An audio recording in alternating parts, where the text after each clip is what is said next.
MCL, the word in your home.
Yes, good morning, wherever you're joining us from Abia, Umaya, and its environment. We would say you're welcome to your number one breakfast program on TV, Good Morning, Abia. My name is Michael Ofonye, and this is the Thursday edition of the program. I have Ruth Hams and Stella Wando here with me on the program. Good morning. Good morning, Michael. Thank you, and of course, good morning, Abians. Thanks for joining us on today's program. I am Stella and Ruth Hams. Good morning. Good morning, Stella. Good morning, Michael. And of course, it's always a pleasure being on this program. Let me say Happy New Month. Well, it's good. It's good to be alive, and it's also very good to know that this is the first day of the month of February. So much expectations, both from individuals and as government as well, because of course we said it here that the country can only move forward if everybody decide to put in something very positive that will take us to our dreams and aspiration. Nigeria, collectively, we can make a better nation. All right, Ruth, quickly tell us what you have for us, making news. Okay, details of the news. President Muhammadu Buhari yesterday tackled the Senate over his accusation that the presidency has done nothing about the January 1 killings in the state. President Buhari, in a letter to the Senate, said that it was incorrect to infer that nothing had been done, especially when the police were strenuously working to apprehend the killers. The president's letter was in response to the Senate, which detailed his resolution on the killings and way out of development. The presidential letter dated 25th of January 2018 and addressed to the Senate, President Bukola Saraki, is titled Report on the Review of Security Infrastructure of Nigeria on the Emergency Visit to Benue State. The letter was read to senators by Saraki yesterday. Herdsmen suspected to be Fulani had, on 1st of January, swooped on two communities in Benue State, Guma and Bibo, killing over 73 residents. Many others were injured. The president said that on January 9, at a session with the Benue State Governor, Samuel Otom, the governor was informed of police arrest of some suspects.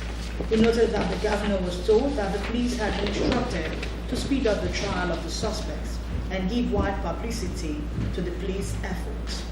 He told the Senate that the federal government was initiating measures to address the Benue killings and other security challenges to alleviate the consequence of the attack and forestall reoccurrence. He said that the Senate resolution itemized in the letter to him will be considered, and he has instructed all relevant ministries, departments, agencies to factor them in their work. As part of measures to address the security situation, President Muhammadu Buhari said that on 19th of December 2017, while receiving the report of the committee that was set up to review the technical and administrative structure of the Nigerian Intelligence Agency, he underscored the need to review the entire national security architecture. He told the Senate that the federal government was initiating measures to address the Benue killings and other security challenges to alleviate the consequence of the attack and forestall recurrence. He said the action was being initiated to receive maximum cooperation from the Senate in line with paragraph 3 of the Senate resolutions, which sought collaboration in addressing security challenges. And the federal government yesterday explained the controversy surrounding the issue of subsidy payment, saying technically no subsidy was being paid to the importers of petroleum products, but Nigerian National Petroleum Corporation to take care of the under-recovery from the loss incurred in the importation.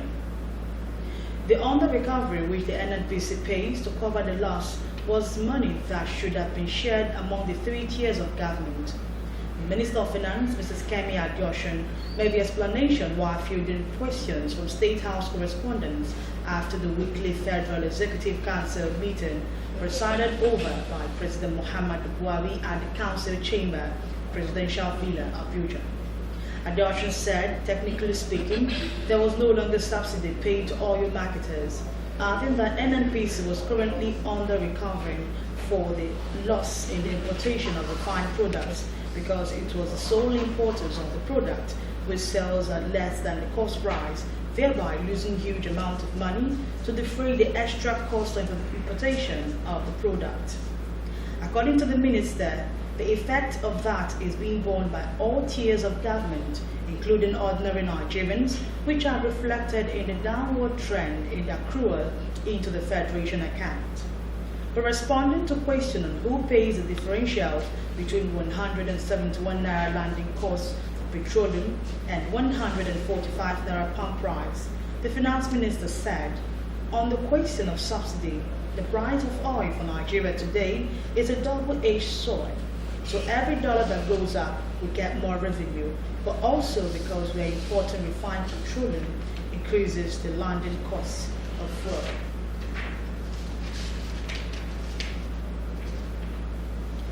The body of the late icon, former Vice President of Nigeria, Dr. Alex Ifeanyi Ekwueme, arrived Michael Okpara Square in Enugu on Wednesday for a commendation service.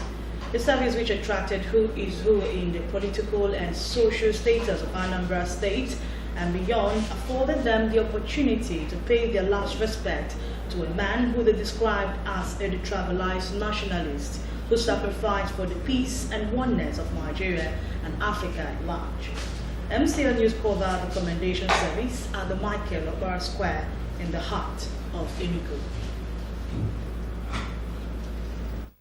God that he participated that singing in Aguda House with the invitation of the present Vice President, Professor Vice Presidents, mostly who are Christians, to sing that hymn.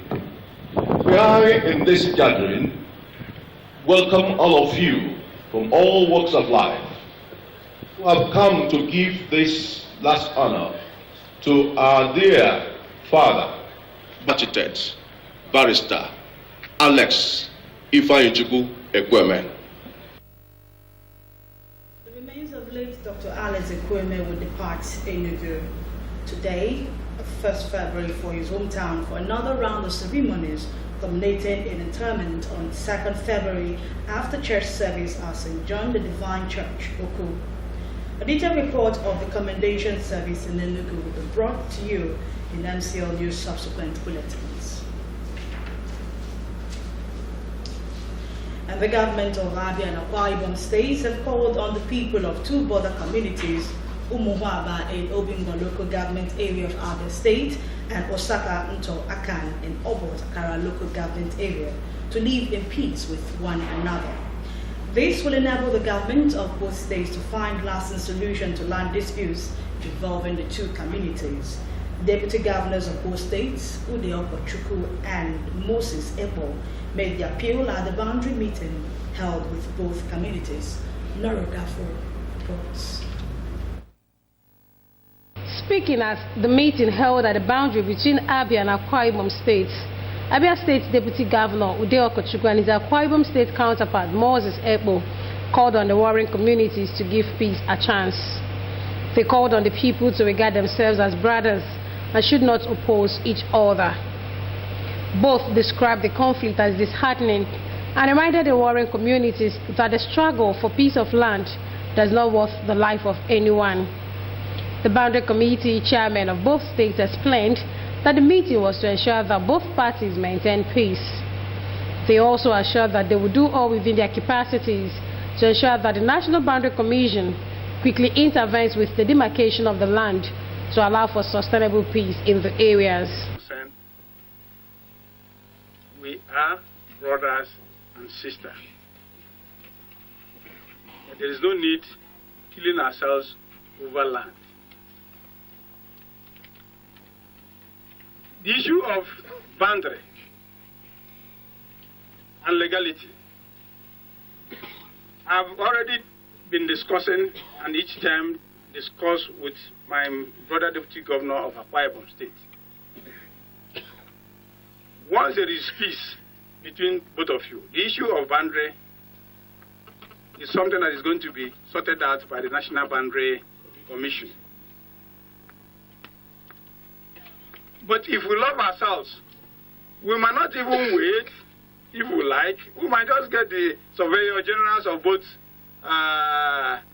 states and let them look at the map, because whether you like it or not, there is a map. There is a map. Even during the creation, the demarcation, there is a map between Abia State and Akwa Ibom State, so that those maps can just be traced. And I want each party to have that open mind, so that anywhere they say this is where the map or the boundary lies, we will accept it. We must go there and nip this thing in the bud, so that let no life be lost, and let no life be lost even in the future, because these are issues that can be discussed. Like he rightly said, we can't come and draw the boundary between these two communities. I can't on the side of Akwa Ibom. He can't on the side of Abia. We have the National Boundary Commission, and we are part and parcel of that commission. And we do know, and I do know, and he knows, that this issue, like His Royal Majesty had said, the National Boundary Commission is working towards making sure that demarcations are done in this troubled area. The traditional rulers of both communities, Etuekon Williamson and Eze P.O. Obona, also spoke on the conflict. Williamson insists that the people of Omo Harbor encroached into their land up to the Otamiri River. On his part, Eze Obona maintained that the land belongs to his people. He presented documents to back his claim. However, both royal fathers agreed that peace was the panacea to the existing problem. But we don't always disturb them. Boundary between us and Umuokpara is from this place to Umuokpara. There is no day upon that we have land of the east side or these areas. We've not gone there to cultivate or cause problem because we want peace to reign. But these, my brothers, they will, any farming season, if they want to clear the road, they will clear across this place, down to the riverside, which is from here to that place is about 3 kilometers. National Boundary Commission, they have all the documents, and they made series of promises of coming to demarcate. So if our brothers are claiming that this place belongs to Osakana, that is total false. It's total false. And if you have any document, you are free to bring it out. We have our own. Because The deputy governors called for the collaboration and cooperation of both parties to ensure a lasting solution to the crisis.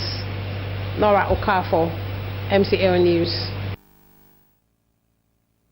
The 14 days ultimatum given to the Inspector General of Police, Mr. Ibrahim Idris, to investigate the killings of 73 people in Benue State by suspected Fulani herdsmen, no doubt ended on Tuesday, yet no reply from Mr. Idris to the Senate. In view of his absence and failure to report back to the Senate, the Senate President, Dr. Bukele Saraki, is quoted as saying, "We must make it very clear to the security agencies that those kinds of ultimatums cannot be taken lightly. People think we are just going to sweep this under the carpet, but the answer is no. We are not going to stop until people are made accountable." And this was made known to newsmen through the original Twitter handle of the Nigerian Senate, as Senator Joshua Lidani cited Order 43 in the proceeding. He equally opined that since the IGP has not arrested anybody or reported back to the Senate, the Committee on Police should summon the IGP and report back to the Senate on Tuesday. And in this report, Stella Wando supports the opinion of a cross-section of Abia residents on the way forward. The report. Reacting to the fourth 14 days ultimatum, Dr. Bukele Saraki said, and I quote, "We passed the ultimatum because there is great concern by some of us. Such resolutions from this chamber must be taken seriously. I think this goes beyond issuing ultimatum. The issues on security must be taken seriously." Saraki also said that the Senate Committee on Police and Intelligence should summon the IG to be able to make an explanation to the Senate on where we are with the 2 weeks ultimatum, and the two committees should report to us by Tuesday the exact situation we are. Reacting to the expiration of the 14 days ultimatum without positive results, respondents have this to say. I believe strongly that those people that did that can be fished out. If they can't be fished out up till now, then it means there is something behind it. It could either be political or it could either be personal. But I'm sure if they really want to fish out these barbaric guys that did this stuff, right now I'm sure it should have been done. A lot of things needs to be done, especially in the security sector. If the security sector would start living up to their expectation, start living up to those things that they swore to protect, meaning being the life and the properties of the citizens, I'm sure without being bribed to do their job, I'm sure things will improve.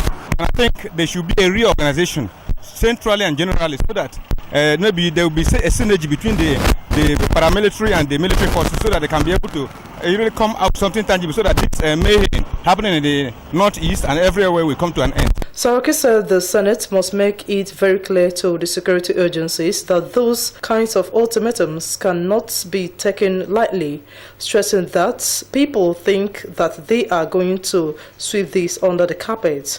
The answer is no. We are not going to stop until people are made accountable. He added that even as the president said in his letter that he told the IGP to ensure speedy prosecution, he urged the IG to take the matter seriously, as it is a matter that affects the whole country and something needs to be done.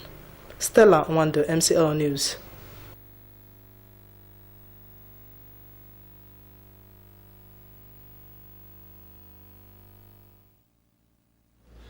Independent National Electoral Commission says apart from giving physical copies of results of the 2019 election to party agents, it will also be announcing the results electronically. INEC therefore called on telecom service providers to assist the commission.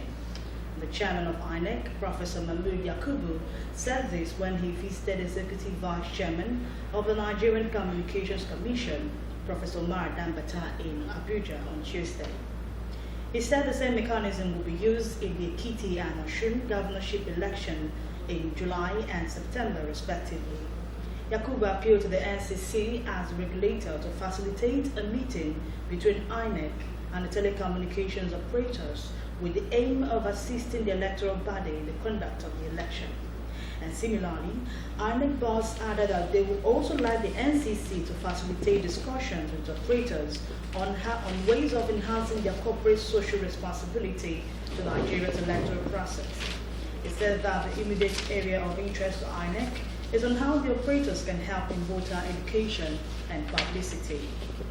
In his response, the Executive Vice Chairman of the NCC said his agency will assist in helping to help the electoral body to ensure that the 2019 elections are free, fair and credible. Dambata said the NCC will try to improve security of the communication system before the 2019 election so that it will be effective for the dissemination of election results. The Nigerian Union of Pensioners has revealed that more than 25,000 pensioners are still excluded from the federal government's payroll of retirees. Lagos State Chapter Chairman of NUP, Joseph Dele, claimed the affected pensioners were not among the over 300,000 paid under defined benefit scheme and contributory pension scheme. The NUP urged the federal government to mandate the Pension Transitional Arrangement Directorate to conduct verification exercise for the affected pensioners to enable them get gratuities for their long years of service. He described allegations that officials of the union were involved in pension fund scam as an excuse not to pay NUP members excluded from the payroll system. NUP did not collude with anyone to lease the 16,238 ghost pensioners to siphon 8,839 million naira to fictitious pensioners monthly, and over 25,000 and not 16,238 members are still excluded on the payroll, and they are not fictitious pensioners as claimed by the AGF. As we speak, they are not even on the federal government payroll, he added. And with that, we've come to the end of the news segment. But Good Morning Abia continues with Stella Wanjo and Michael for you. Do enjoy the rest of the program. All right, thank you, Ruth, for that news. And now, quickly, let's go to the Walls and Marble and find out what the Walls and Marble is saying this morning. The Walls and Marble this morning comes with this. And the Walls and Marble this morning, a man who doesn't make mistake is a man who does nothing. Mistakes are part of the dues we pay to live a fulfilled life. I'll take it again. A man who doesn't make mistake is a man who does nothing. Mistakes are part of the dues we pay to live a fulfilled life. It's very simple and it's very straightforward that for you to become perfect, definitely you have to make a lot of errors before you start gathering yourself to know that, of course, I passed through this route and I think I'm now good enough to show what I've learned. A man who does not make mistake is a man who does nothing. So for you to proceed in life, for you to be a better person, definitely you've made a lot of mistakes. But it becomes problematic when you keep repeating the same mistake. What do you think? Yes, just like you said, it is good before you just know what to do. You need to, know how to pick yourself up when you make a mistake, to make yourself a better person. Tell yourself, look, I've done this for the first time, I've done it the second time, this the third time, I need not to do it again. You understand? So you tell yourself, I will make it better this time around. When you do that, definitely you can't become your limit. Yeah, all right, Ruth, do you have anything to say to the What's the Marble this morning? Yes, I want to point out what you said, that it becomes problematic when you keep making the same mistake. A wise man once said, a mistake, the first time is an error, but a mistake that is being done repeatedly because of a habit. Yeah. So, and before anyone makes it in life, of course, you have to fall, like Abraham Lincoln. We all got to know that he keep fell, trying to actually hit. So when most people, when they make mistakes, they give up. You don't have to give up on giving or bow out. Remember that life is for tough people. Tough times may last, but I want to tell you that tough people last longer than tough times. So I think that is what the Words of Marble is trying to say this morning. All right, thank you, Ruth Ohans. So quickly, let's go for a break. And when we come back, it will be time for us to take a look at what the papers are saying this morning. Please just stay with us.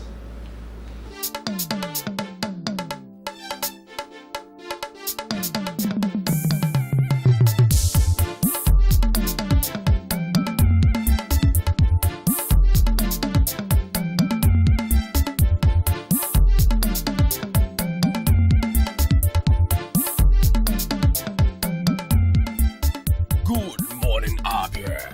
non-stop breakfast show on TV.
Methodist Church Nigeria, Archdiocese of Abia cordially invites the public to the enthronement of their Archbishop, His Grace, Most Reverend Dr. J.O.I. Nnona, by His Eminence, Dr. S.C.K. Uche, Prelate, Methodist Church Nigeria. Date, Sunday, 4th February 2018. Venue, Wesley Cathedral, number 38/46 Park Road, Aba. Sir Honorable Justice I.N. Akomas, Lay President, Archdiocese of Aba. Very Reverend E.O. Chukwu, Secretary, Archdiocesan Council, Aba. Sir Owakwe Madoka, Lay President, Diocese of Aba. Very Reverend I.K. Tassier, Senior Secretary, Diocese of Aba. Worthy is the Lamb. Hallelujah.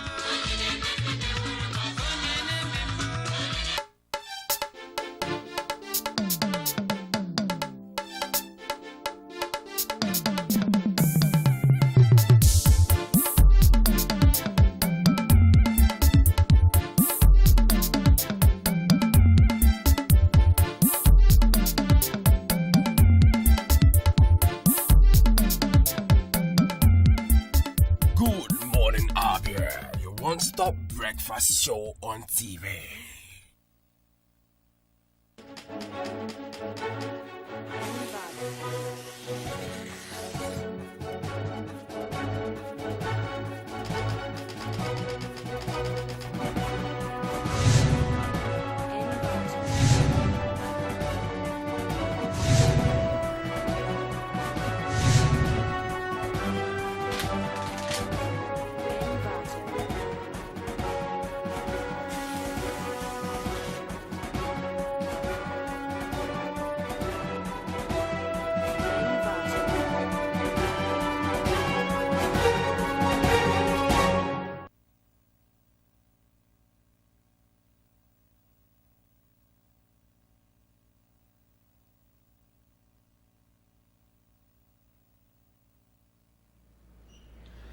You're welcome back. If you're just joining us, this is Good Morning Abia, your number one breakfast program on TV. And it's time for us to take a look at what the papers are saying this morning, starting with the Daily Sun. The Daily Sun comes up with this headline, okay?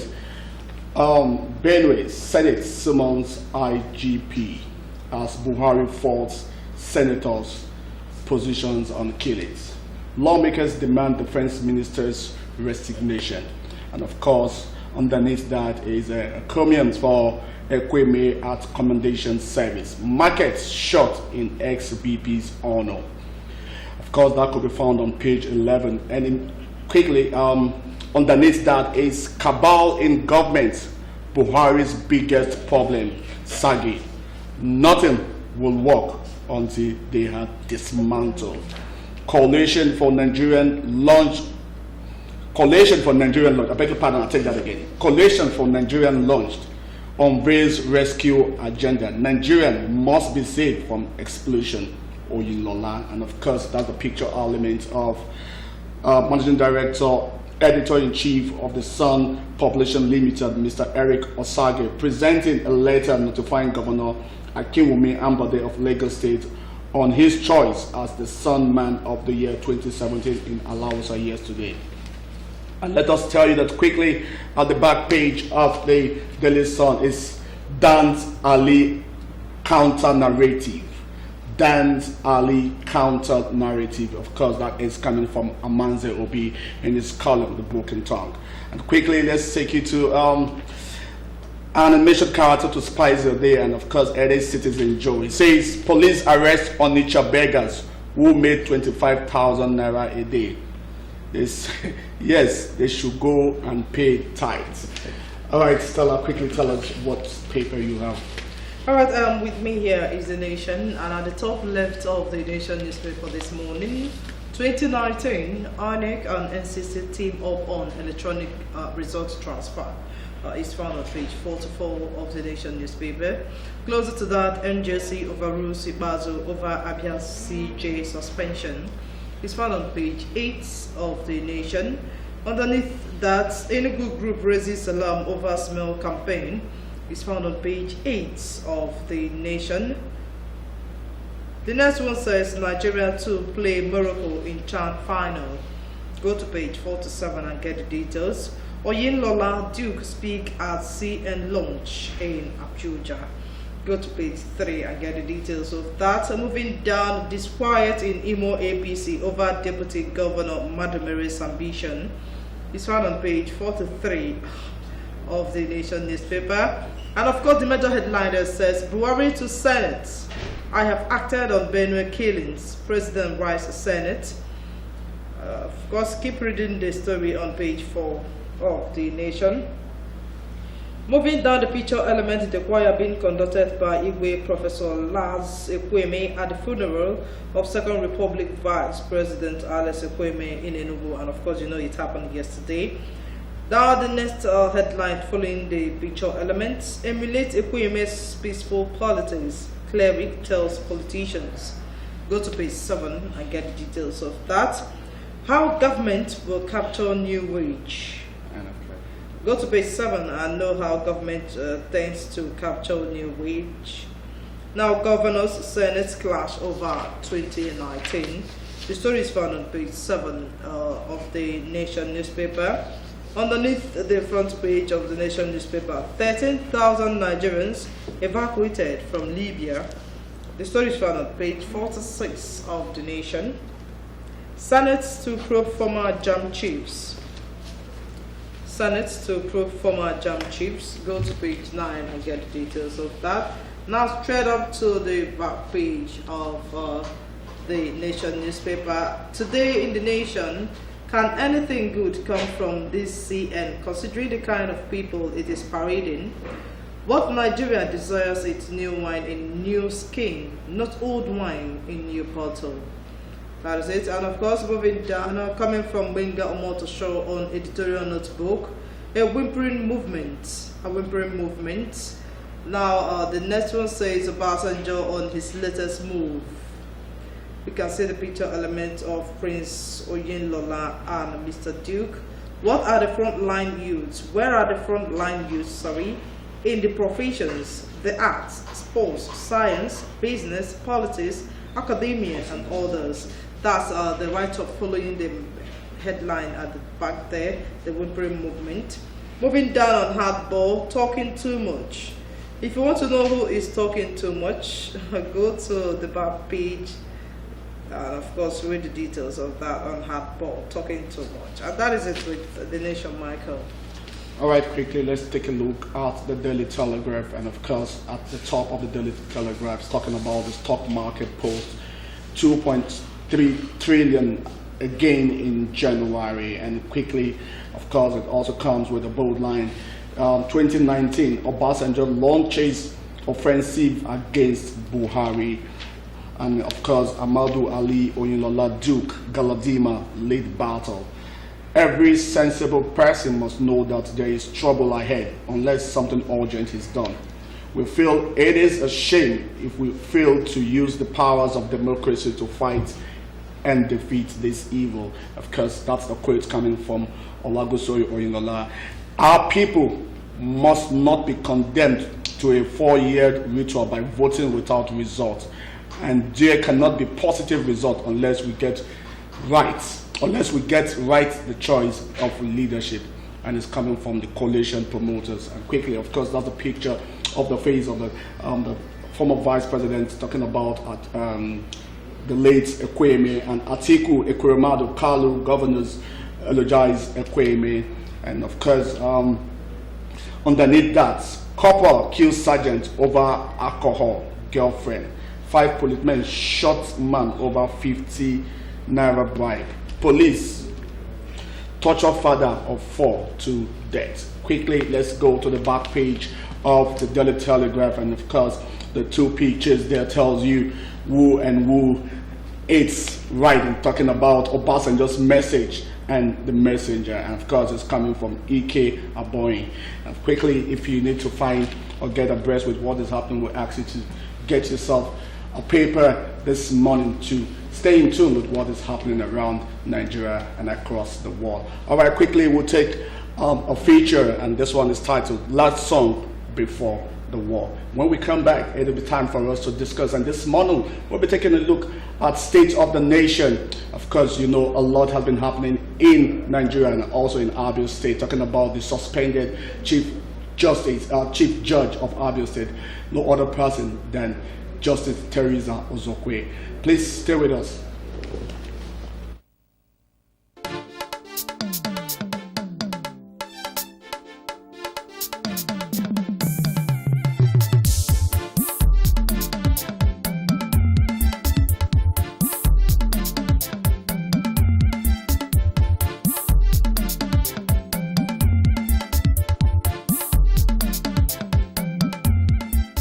Good morning, Abia, your one-stop breakfast show on TV.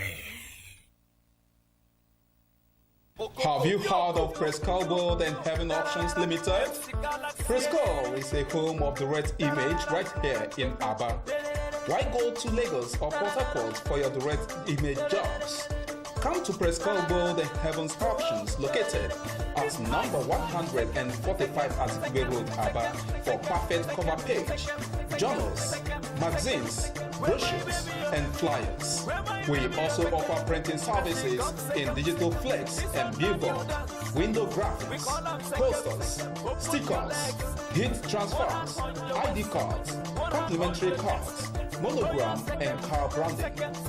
Heaven Auctions offer you entertainment services like event management, ambulance services with well-dignified undertakers. We can also boast of 3 months ordinary program in computer training, 6 months certificate in computer training, and 1 year advanced certificate in computer training. Why not visit Prescal and experience that quality jobs? For inquiries, call 080-33-22-6115, 070-40-24-7196, 070-84-69-8165.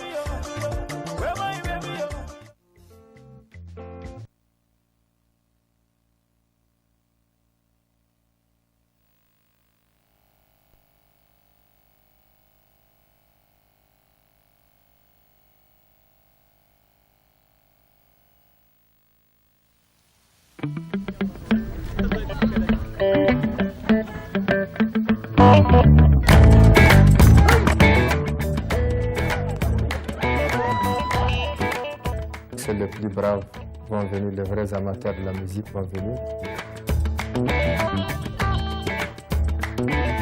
You're one with the people, and the people are one with the artists.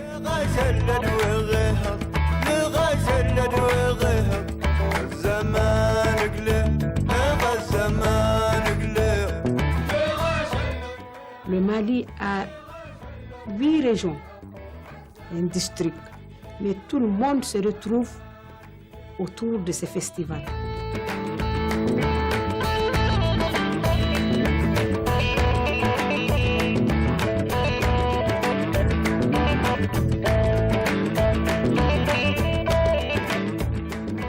The Festival in the Desert grew out of the end of a long simmering conflict between the Tuareg and the Malian government.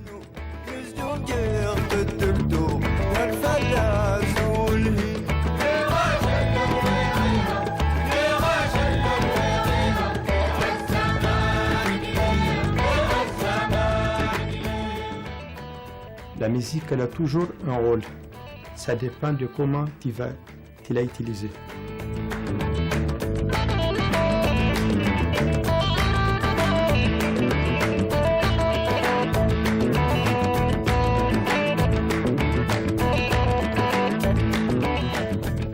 On a utilisé cette musique pour essayer de réactiver, si je veux dire, de réactiver notre culture.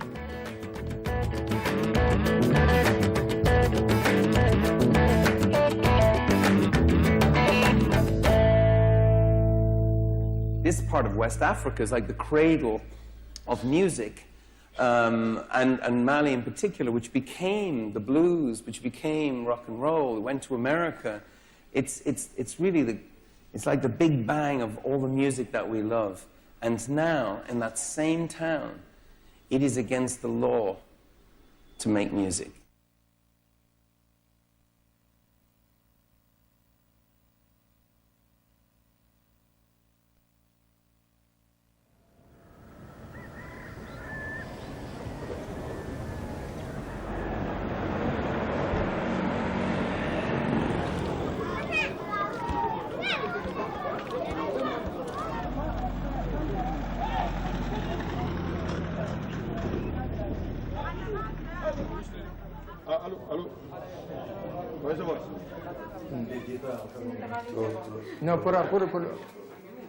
Nous sommes aujourd'hui le 1er janvier. Dans 6 jours, 5 jours, le festival va commencer. Aujourd'hui, on vient de faire la dernière réunion pour voir les dernières choses à faire. Il faut organiser maintenant le voyage des artistes, des journalistes, des invités. Tu as seulement Sédour et tous les internationaux. C'est très difficile, mais tout va normalement.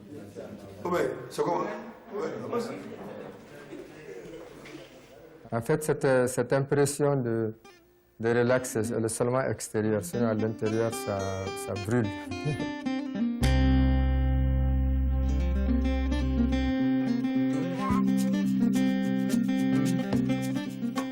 Bamako is the capital of Mali. It's the place you arrive. There's so much going on there. It's so rich. But to go from there to Timbuktu is really to go to another world. It's a long way. You know, if you can fly there pretty quickly, but if you go overland the way most people do, it takes days.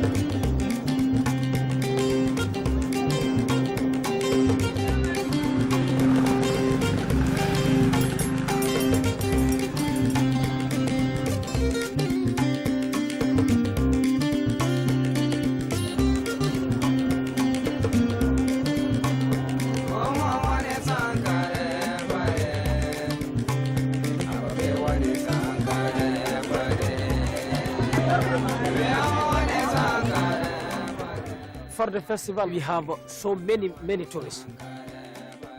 It is why today, big market so busy. We have so many tourists today, and all of them want to go to the festival.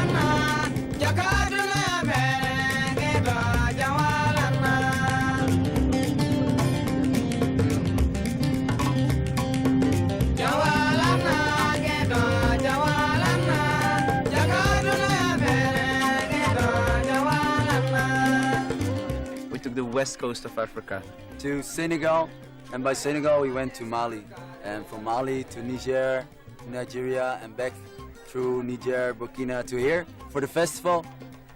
Le festival du désert, c'est très bon. Ouais, merci. I have to say, it's a really soft country. People are really relaxed and chilling out, and that's what you see everywhere around you. No, it's a good place to be. I like it. Peace. We enjoy music, everything, happiness, no trouble. Yeah.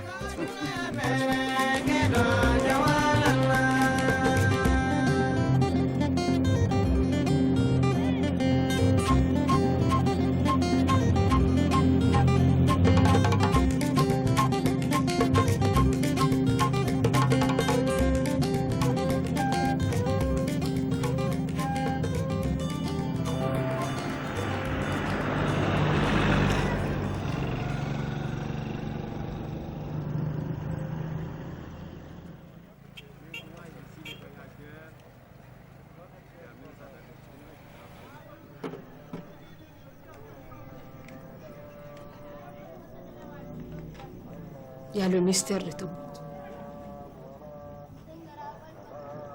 Tombouctou, elle est unique de son genre.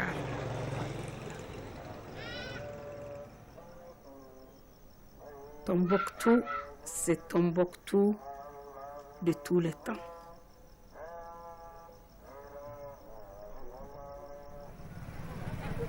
Il y a toutes les ethnies qui s'embrassent entre eux ici à Tombouctou. Même dans le Mali, Tombouctou est unique dans son genre. Tombouctou, c'est le lieu de tout le monde. On est éduqué dans ce sens. Donc, Tombouctou, tout le monde, tout petit kid, tout marabout, toutes les femmes, elles sont prêtes à accueillir les étrangers.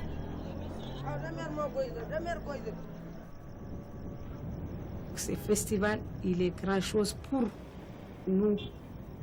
Il fait rentrer beaucoup de choses pour nous. Il nourrit les yeux, bouche.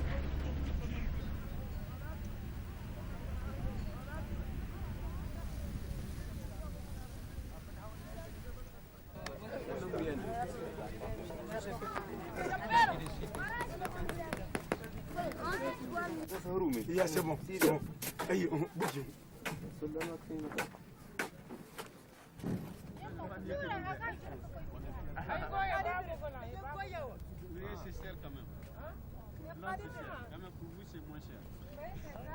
The main problem of the day end of the festival is the problem of our sound system.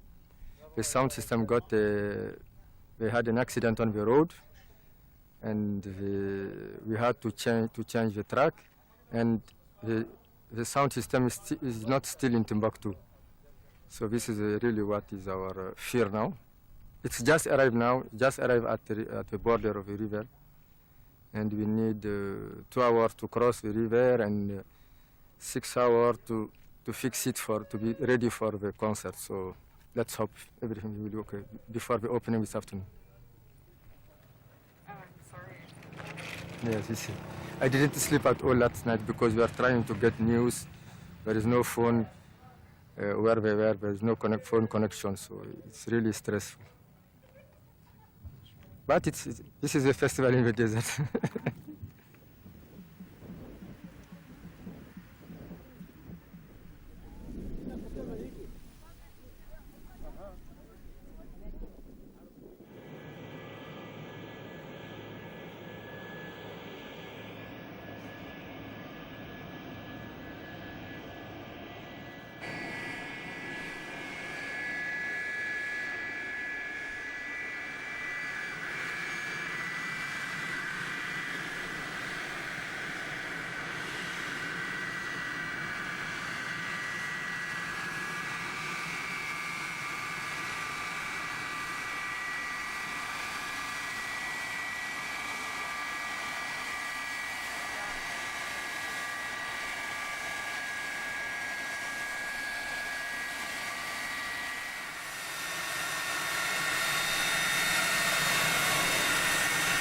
The team from Taiwan, journalist from Taiwan.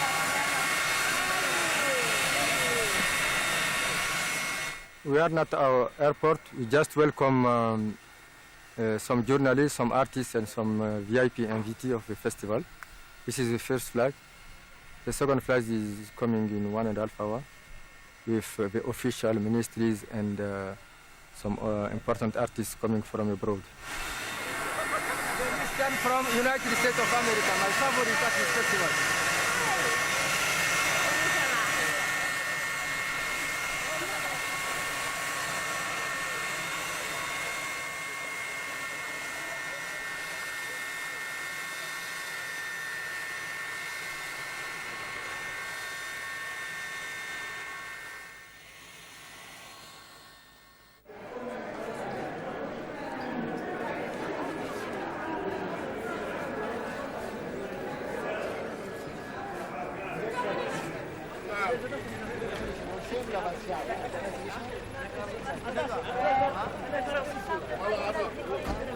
Ça va? Soyez les bienvenus à Tombouctou. Welcome to Tombouctou. Et l'album Trab va sortir. On a des véhicules. Okay. Voilà, une personne qui sera out et l'Enistan c'est 4 personnes. Non, 3 personnes. Sten, voilà. Combien de personnes?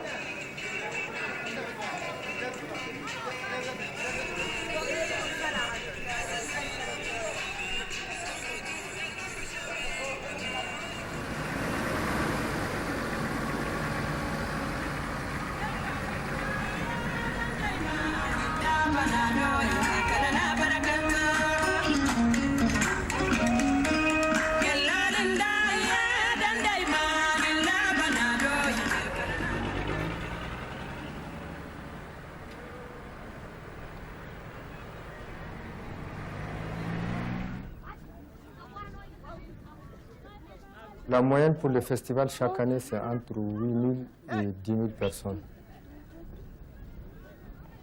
Côté population locale, ça va augmenter.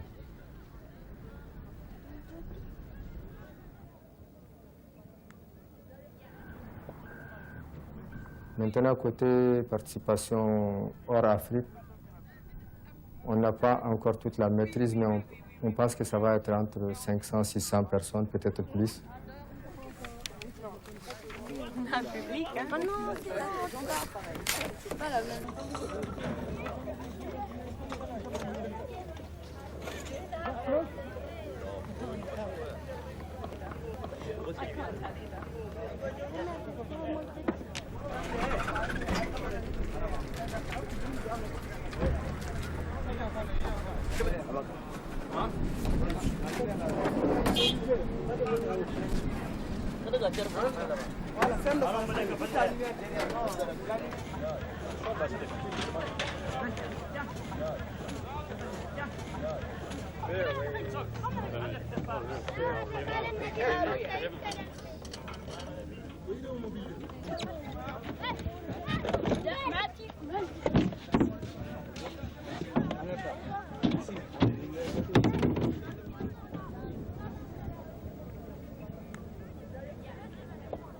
You know, there are a lot of music festivals, and you go, you pay a ticket, you go in, you have a good time, you buy some merch, you get a CD, and you say, hey, thanks a lot, and you get a beer, and you're gone. Maybe you get a backstage pass.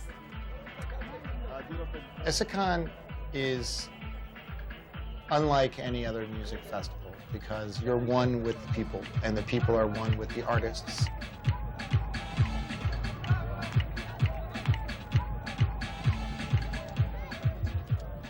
Ce soir, le programme il va être alléchant et il va être non-stop. Regagnez vos places, fixez-vous et on va faire craquer les planches. Pour vous, Mathilde Polissi, qui vient de très loin. Puis, Samba Touré, Dieu compris. The three principal members are myself, Boubacar Sidibé, and Adama Dramé. Boubacar is the crow, the grandfather of the band, as well as Mamadou Kote. He is also our percussionist. And then Adama Dramé, he's an unbelievable guitar player.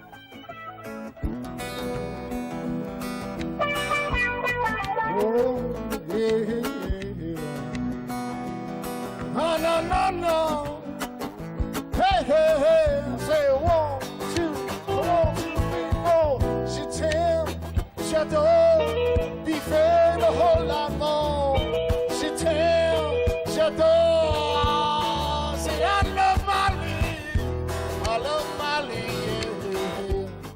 as a harmonica player and a musician, to me, Mali was calling me.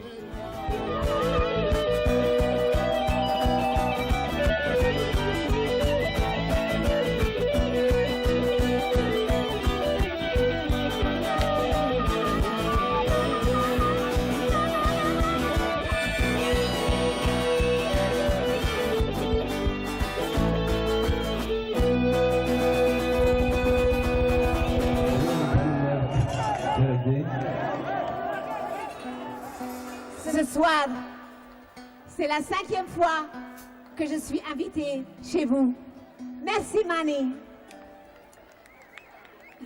Merci Isakan. Merci Timbuktu. When I sent an email to the festival and just thinking, and they invited me. I never thought that this email sent to the end of the desert would reach a person, but it did.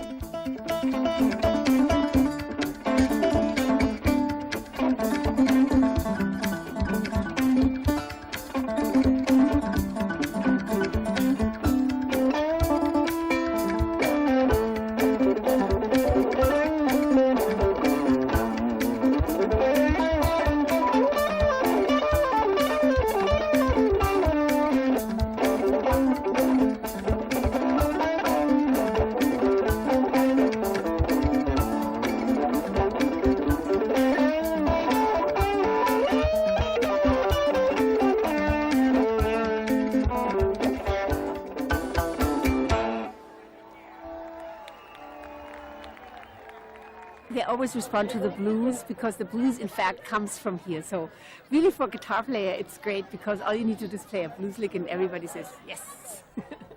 There's this deep sort of DNA connection between our folk music, and I'm not just talking about the blues. This would extend to like old-time country music, the banjo. The banjo was a direct result of this process. It was modeled after an African instrument, essentially like the ngoni.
when I came to the festival in the desert for the first time and performed, and I met Basiku Kuyate there. And when I sat down to speak with him, my first thought was, wow, American music is really popular. The blues really got everywhere. It sounds just like John Lee Hooker. And of course, you know, very shortly thereafter, I realized that it's African music that's very popular and that we are literally to the note playing those same lines that have been played in Mali for hundreds and hundreds of years.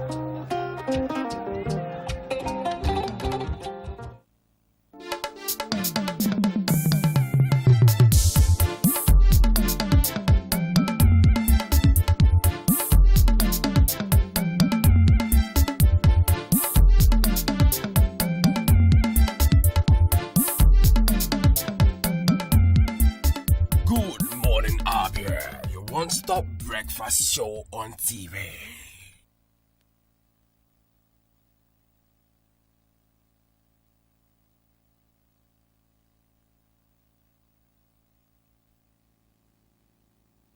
You're welcome back. If you're just joining us, this is Good Morning Abia, your number one breakfast program on TV. And it's time for us to talk. This morning, we'll be taking a look at the state of the nation.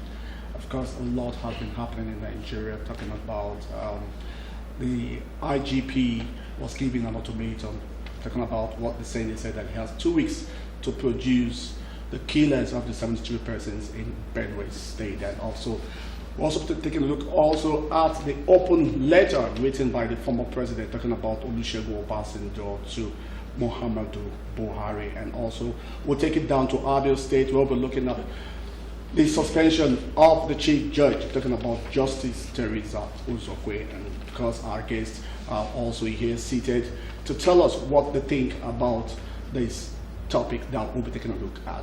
And of course, starting from Victor Wogo.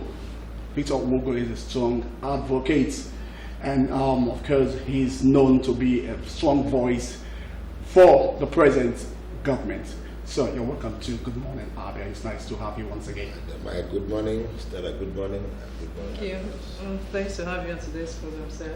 I'm sitting next to Victor Wogo, a barrister, S.A. Duru. Barrister, good to have you on the program this morning. Thank you, the moderators, for having me. Good morning, my learned friend, and good morning, viewers. All right. Thank you, gentlemen, for honoring our invitation. Quickly, and let's start off with the open letter. Of course, we had a discussion last week, and for time's sake, we're not able to exhaust that. Barrister Wogo, I'd like to start with you. The letter that was written to the president, talking about Olusegun Obasanjo, writing to the current president, Muhammadu Buhari, he accused the former president of nepotism. What is your take on that? Well, Obasanjo is a statesman who ruled the country as a military, also ruled the country for 8 years as a civilian, who also sought to protect himself by amending the constitution to provide for a third term, and he failed. So we know Buhari he has been writing letter. He wrote to Shagare. He also wrote to Abacha. In fact, it was Abacha that nearly wanted to send him to the gallows. So we've done him as a letter writer. But I will tell you something. As a statesman, if you notice something that is not going well in any government, former president, we thought he would have gone to see Buhari to discuss those things. But if you look at the content of his letter, you see that it's full of mischief. And today, the mischief has come out openly because he's floating a party. And I will advise him and his co-travelers in that their new party. If they are floating a new party with a set mind that they will succeed in 2019, they should better think twice. I'm not saying that the Nigerians may not decide and give them power. No, what I'm saying is that they shouldn't have a set mind that we must win in 2019. Which means if we don't win, that the party will go out. So if the names we had in Jerry Ghana or Yinola, the same old people that failed Nigerians. So that can tell you that Obasanjo has not meant well for this country. Thank you very much, thank you very much. Barrister S.A. you're laughing. Do you agree with some of the things raised by How can I agree with him? I will never agree with him. What he's saying is not correct. Now I'm laughing. Is Buhari not a recycled leader? Wasn't he the head of state some time ago? You know, he perpetrated or carried out that coup with a singular purpose of preventing Ekwueme from being the president.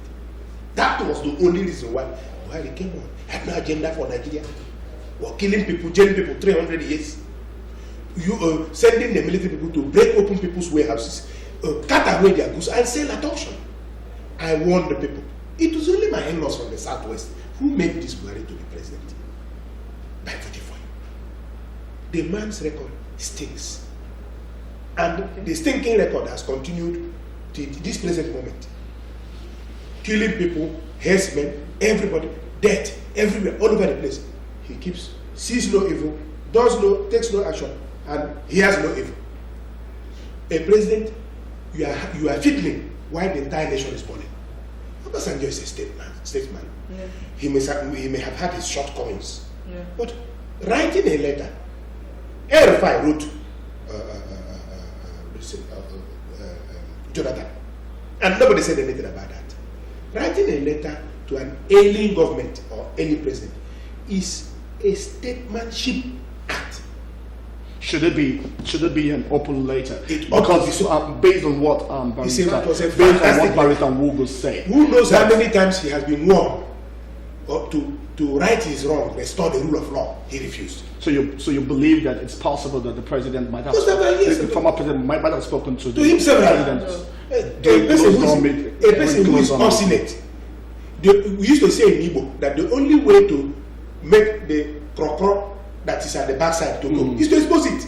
If you expose the crocro at the backside, it will disappear.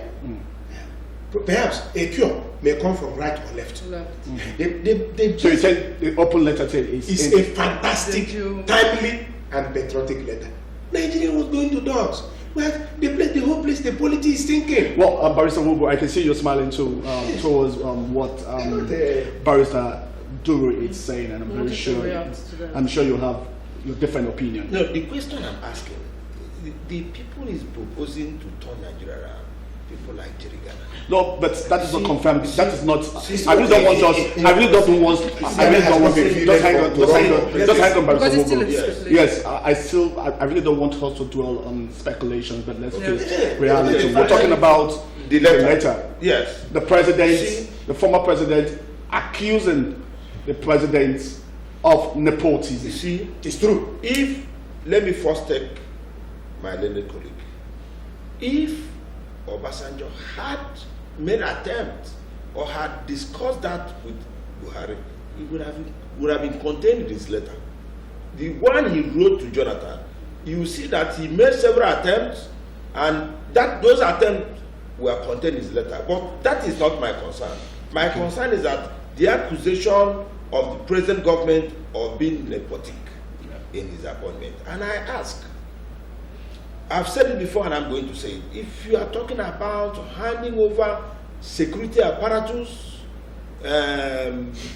intelligence to a section of this country, particularly the North, somebody who has a skewed mind may begin to say the man appointed a certain section. But at the same time, the man also balanced that appointment by handing over the economy to people from the South. Okay. Yes, so if you consider it that way, the likes of Adeosun in charge of finance, the likes of Fashola in charge of 3 ministries, the likes of Engenama in charge of trade and investment, the likes of the central bank governor. So when you consider the aggregate that this you man, think you think yes, the president has balanced? It's a balance. And if you count the number of Christians in that appointment, count the number of Muslims in that appointment, even by my calculation, you have more Christians in that calculation. Someone like Fashola, yes, is a Muslim, but is a Muslim whose wife is a pastor. So that you look at that. So for me, who is the head of the economic team in Nigeria? It is Professor Sibanjo. So for me, it's a balance. And so what happens to, of course I've asked you this question, but I'm still going to trade back to you. So what happens to the people from the southeast? See, Engenama is not from southwest. Yes, so that means, because you said that the appointment is balanced, but you made mention of people from the southwest. I said, and so what happens? I'm talking about balance in terms of south-north divide. You see, because when you talk about balance, the yes, word balance is everybody having an input or having something to hold on to. See, I'm talking about when I said the economy was divided along north-south balance. So what happens to the east? I mentioned Engenama. Okay, if you talk about southeast, but don't say east. Yeah, southeast. I'm talking about southeast. You see, southeast had the highest percentage of substantive ministerial appointments. You have a zone that is made up of 5 states. Out of the 5 states, they have 4 substantive ministries. So if you juxtapose that with Northwest, that has 7 states, and they have 7 sub-ministries, Minister of State.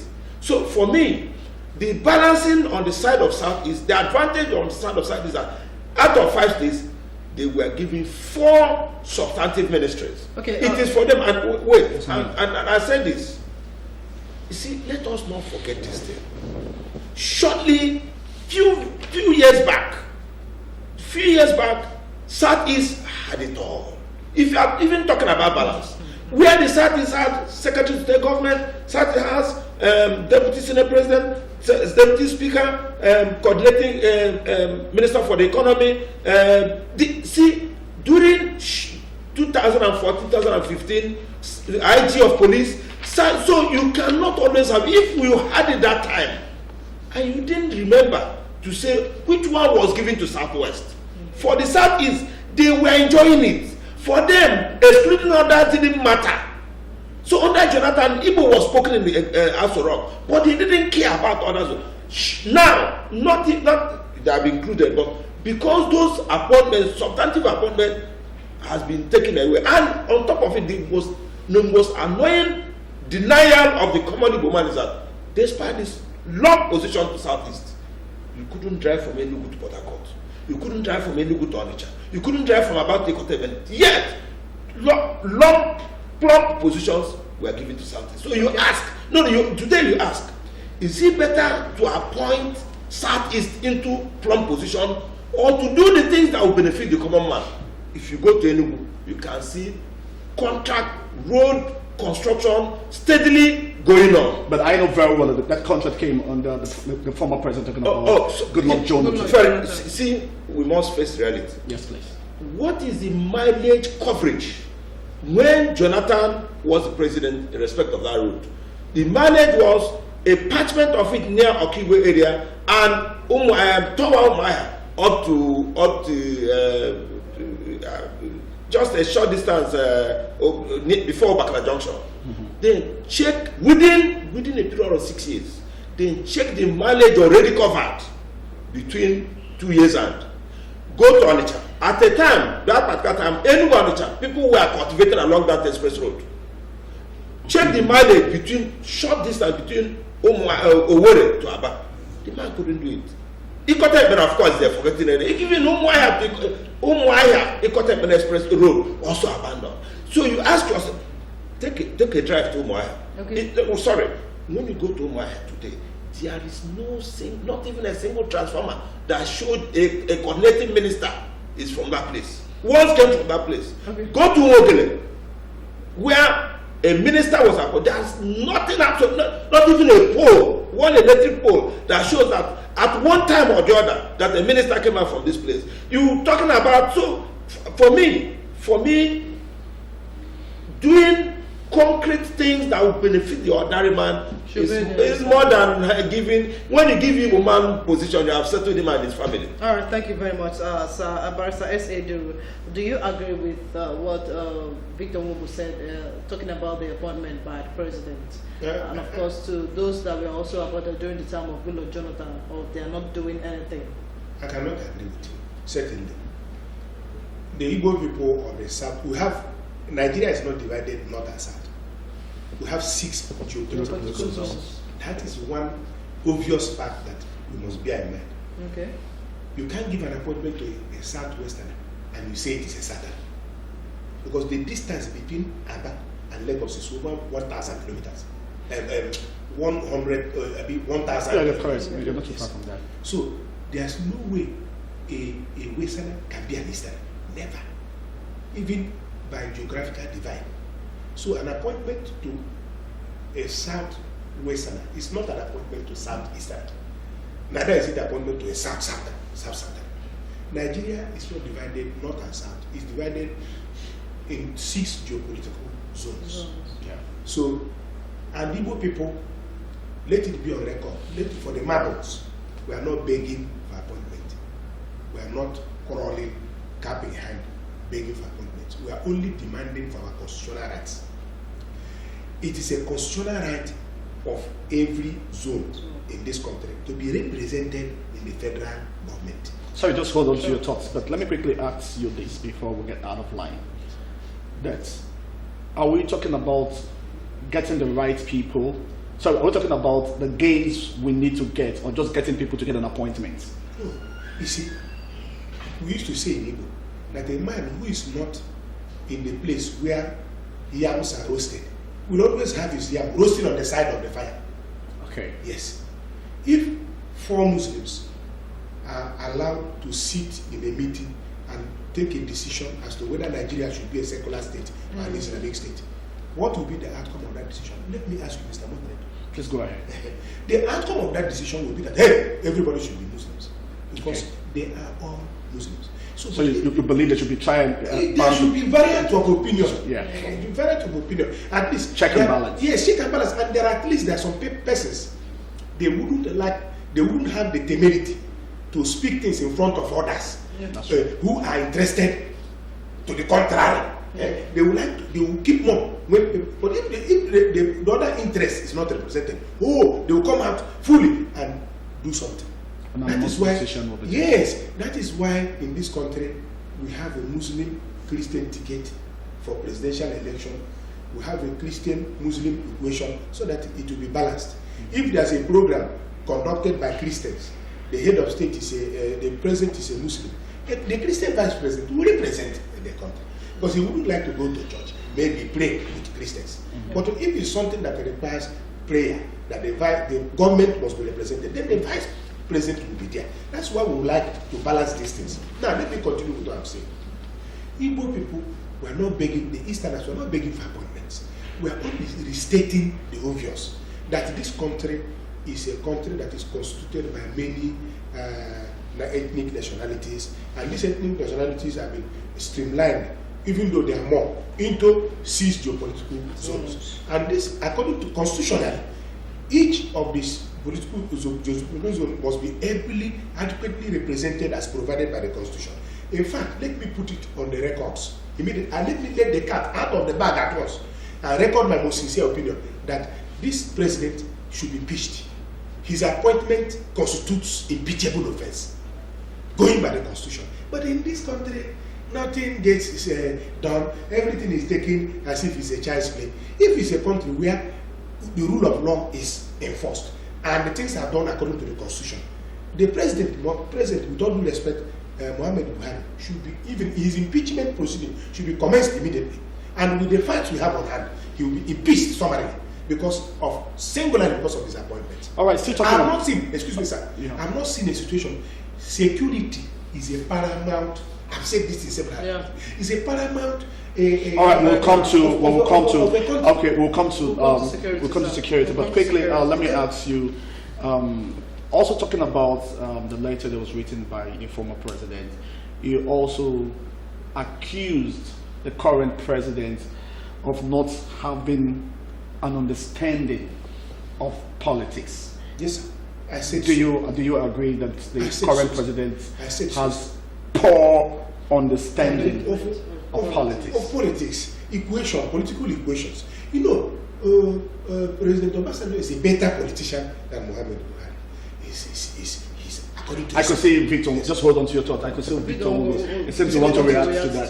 Do you agree that Olusegun Obasanjo is more experienced in politics than the president? You see, if you see that from the concept of Nigeria, where politics is trickery, politics is achieved by all means. Yes.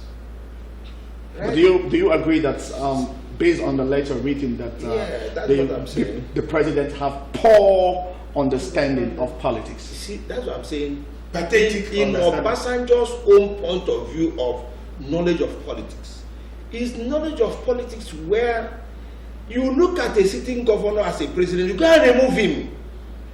You look at a community like Odi, you give order they should go and be eliminated. So for him, poor knowledge of politics is a situation where you seek to elongate your tenure beyond what the constitution has said. That is the knowledge of Obasanjo, where he sees Buhari, because Buhari is not dancing his dance steps, terrible dance steps he danced during his period, where he will put a senior president today, the next day he will remove him.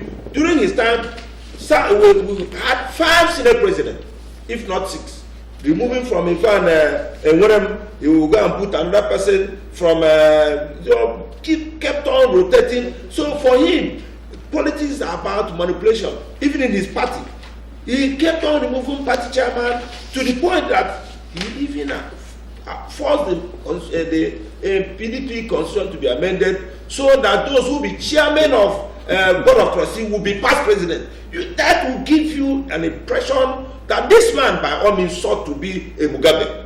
But Nigerians, and I said the Senate of that particular time, stood firm, and may God continue to bless Nnamani, Ken Nnamani, who stood firm, and all the senators, you must stand up to make your argument so that Nigerians will see you. So when that motion, I remember that beautiful day, when that motion of third term was moved, the thing collapsed.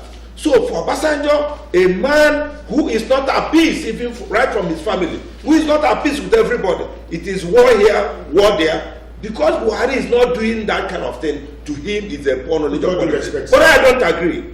See, Just hang on, Barrister Doro. Just hang on, Barrister Doro. We are not here to cast personal aspersions. I agree with that. On our elder statesmen. I agree with that. When I've been saying something, all my responses are not attacked. I agree. The president personally. I agree with that. We should please know the limits. We can go. A man's personal life. Just hang on, Barrister. Hang on, Barrister Doro. I sincerely, please go on. See, but let's so cut it. I'm raising issues. I'm raising issue of removing a governor. It's not personal. I'm raising issue of military invading Odi. It's not personal. I'm raising issue of military invading Zakibia, all in the term of yes. I'm talking about removing 5 chairmen of his party. Does that change the question that Muhammadu Buhari has poor misunderstanding of politics? See, Muhammad Buhari has an upgraded knowledge of politics, that it is rule of law, it is separation of powers, where the senators elect your senate president, House of Reps elect your, even when the party APC intervened, if you remember the record, the history, APC as a party intervened, the House thought otherwise. Buhari from the beginning has said, I do not want to interfere. If you remember that, as we talk today, the Senate president is starting trial. If it was in the past, they would have done it this way, prevent this and that. So for us, it is even earlier that the Senate today acting as a check on the executive, and the executive is not bowing to the threat of the green and red chambers. So that is a better knowledge of politics than the type of politics that Obasanjo unleashed on us with his vice president Atiku at daggers drawn. People are forgetting that, even to the point that, but for the Supreme Court, they wanted to stop Atiku from contesting in 2007. So, you see, we have records of what happened. Okay, so sir. It is not Obasanjo that should come and tell us whether somebody has a better knowledge of politics. Okay. For us, we know that he lacks, when it comes to knowledge of politics, he record almost zero. Okay, thank you very much, Barrister Dudu. The former president also blamed the president for not taking responsibility of failure, rather blaming it on others. He gave instance of the CBN governor being blamed for the devaluation of the Nigeria by Naira, by 70%. Those were his real terms. Any take on that? My dear sister, a president, even though presidential position, office, is a political one, a person runs for an election, he wins it, he becomes a president of the country. My brother, my sister, a time has come, particularly in this 21st century, where a person who at least has a glimpse, a little knowledge of macroeconomic policies or macroeconomic indices or macroeconomic knowledge of how an economy is run and how it works becomes the president. At least he will need advisors to fill in the details of otherwise what a skeleton, he knows how it is. Yeah. If that were the situation with the current leadership of this country, the leadership wouldn't have committed the blunder of blaming the central bank governor for the devaluation of the naira. All right, it's a shame. Just hang on to your thoughts, just to tell our viewer back at home that you can also be part of what we're discussing this morning by calling the numbers on your TV screen. Please go ahead. Yes. So as I was saying, the president is the referee. Hello, just hang on. We have a first caller. Hello, good morning, sir. Yeah, good morning. Please tell us your name and where you're calling us from, sir. My name is Chigoze. I'm calling from Abia International Market. What's the name again, sir? Chigoze? Chigoze.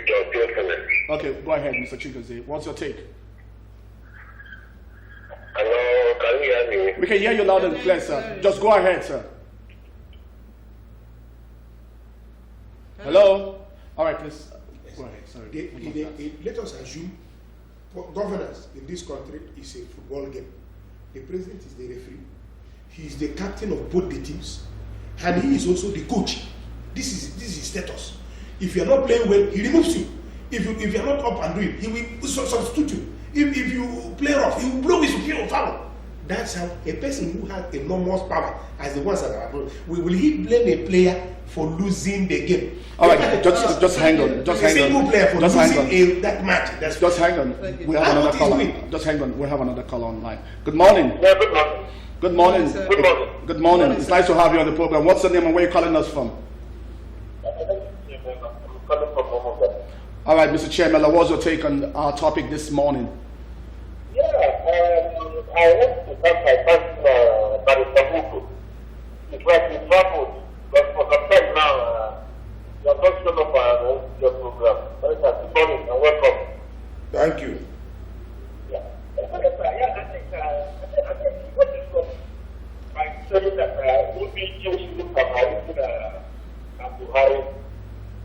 I want to put it to you as a lawyer and I am. That the government of the government went to Buhari and that kind of activity in September last year. Today, that letter is given by the government. In September last year, on top road to Buhari, and the activities of movement, and what we are told last week that we are still processing the letter. The letter is still the next step. And I think that President Buhari in his actions. That's why I am of opinion that instead of taking the matter because make the letter public is the best option. And remember that it's not because the person is looking publicly that I am not saying that it's there. And so on the appointment of ministers, my brother Hugo, a president that appointed all the military heads, and it says, area. I don't think it's fair. When you're talking about other ministers, that is not the point of the constitutional.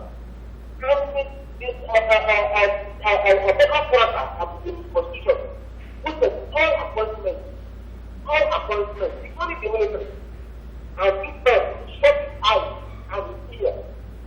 But to be the even the one person one now, they Nigerian airport. But it's accurate. I don't think what he goes to happen. Okay. All right, thank you very much. You heard Chairman. Yes. Even the line was a bit difficult. Let me ask this question. You see, Please do. If you remember in the heat of the killings in Benue, what was needed are leaders that will calm tempers, not leaders that will come and flare emotions, send the young men to counter killing. That was what Obasanjo did. So that is why people like us are condemning him. Today, as we talk, I don't understand that part where you talk about leaders trying to instigate, because I know very well January 22, 2004, when the bomb blast at Ikeja cantonment came up. The president immediately flew down to Okafa, where he addressed victims, that people that lost their life during that bomb blast. And people are saying, why can't the current president also take such routes to come and address those that lost their loved ones? You see, when the killing in Benue took place, the president ordered the IG to relocate to Benue. What stops him from coming around? No, I'm coming.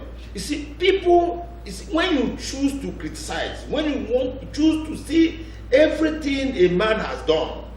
The other day, the American president went to address the Senate. The wife letter came. People expanded it. This one that they are not working hand in hand. See, people always want to look for what to discuss about. If the president, because at that point that he sent IG by every standard took every authority from the president, relocate to Benue. It is not easy for IG of police to personally take charge of a thing. If the president has ordered him, not DIG, not AIG, you relocate to Benue. All right, just it means that the president gave it every attention. Hello? Hello. Yes, good morning, sir. It's nice to have you on the program. What's your name and where are you calling us from? Good morning. My name is Sonny. I'm calling from Abia. Sonny, good to have you on the program this morning. What's your take on what we are discussing? Yeah, I want to just hear my view about the suspension of the Abia Chief Judge. Okay. If you people can remember vividly, few days ago, you people started the discussion there with the lawyer with Ash Silk, Mr. Duru, with the other one. Go ahead, sir. Yes. From their discussions, it shows that we have lawyers and we have lawyers. That Mr. Duru was a very good lawyer. He told you people that day that what the other thing as of assembly did was very, very wrong. Very, very wrong. And yesterday, from what the did, whether it's he did yesterday, it shows that Mr. Duru is a good lawyer. The one that called himself Moses is a village lawyer. Thank you very much. All right, please, we will advise that, please, when you call us, please, we would like you to be very civil with your words. Barrister St. Moses was actually talking from the Constitution. I mean, he quoted that from the Constitution, from the Constitution, telling us that 1/3 of the House accepts that move could be carried out. But anyway, we'll get to that, but let's just stick to what we're saying at the moment. So I was saying, I said, in a nation, security, life and sanctity of human life is paramount. Yeah, it is. Particularly in this 21st century. For a president to sit down, listen to a section of the country, give a quick notice to another section of the country to leave their domain, geographical region, and go away. The president does nothing. Nobody gets arrested. The speaker is known. His house is known. His face is shown. Everything, but nothing happens to him. He says that, and goes away. Then the president will be there, of the nation, a father. I don't know whether the president realizes that he's a father and conscience of this country. I mean, when he took the oath of office, he said, "As a father, I belong to nobody. No, I belong to no." Yeah. That was what he said. So he said, I will never tolerate tolerate, even if I'm the head of a family. All right, just hang on. Ordinary head Hang on to your thoughts. Hello? Hello? Please, if you must call us, please reduce the volume of your TV set so Yeah, we can we hear are, we are all heads of the family. Or if a family. I'm a head of a family. I have 5 children. I have 2 boys. None of my boys, even though they are big, huge, would say in front of me that they would deal with my last daughter of 7 years old, and I'll keep quiet. I will slap the boy, spank him, get him to submission to say he will not do something. He will never say such a thing again, at least to my hearing and in my presence. But that has not been done. People are getting killed. Everywhere. Nobody is saying anything about it. Hello? Nobody's arrested, nobody's prosecuted, nobody's charged. Hang on, Barrister. Hello? Till date.